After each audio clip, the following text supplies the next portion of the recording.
আজি মিনি ব্লগটো আৰম্ভ কৰিছোঁ আমাৰ ফাৰ্মৰ পৰা দেই। বলকচোন আমাৰ ফাৰ্মত কি গাহৰি আছে আপোনালোকক মই দেখাম। এফালে আছে এইজনী গাভিনী গাহৰি, পোৱালি দিব আৰু খাই দিয়া খোৱা হৈছে ইয়াত। এইফালে আছে এইটো পাঠা গাহৰি, এইটো ডাঙৰ পাঠাটো। আৰু এইফালে মানুহজনে ধুই আছোঁ দেই ধোৱাৰ কামত।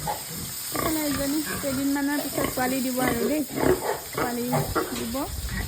এইফালে এজনী আছে, এজনী পোৱালি দিব দুদিনমানৰ পিছত।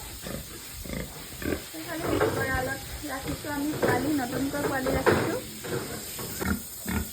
এইফালেও এজনী মাইকী গাহৰি, এজনী ঘাই দিয়াই খোৱা হৈছে আৰু এইফালে আছে আমাৰ এইটো নতুনকৈ আমি আনি থৈছোঁ, এইটো পাঠাৰ কাৰণে নতুনকৈ আনি থৈছোঁ আৰু আপোনালোকক দেখাম ৰ'ব। এইফালে আমাৰ নতুনকৈ বনোৱা ফাৰ্মখন আছে পুখুৰীটোৰ পাৰতে।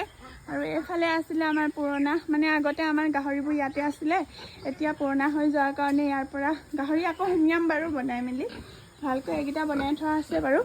এইফালে এয়া আমি খাচী ৰাখিছোঁ ইয়াত, এতিয়া পূজাত আৰু ধুনীয়াকৈ পূজা কাপোৰ ল'বৰ কাৰণে হৈ যাব আৰু দেই।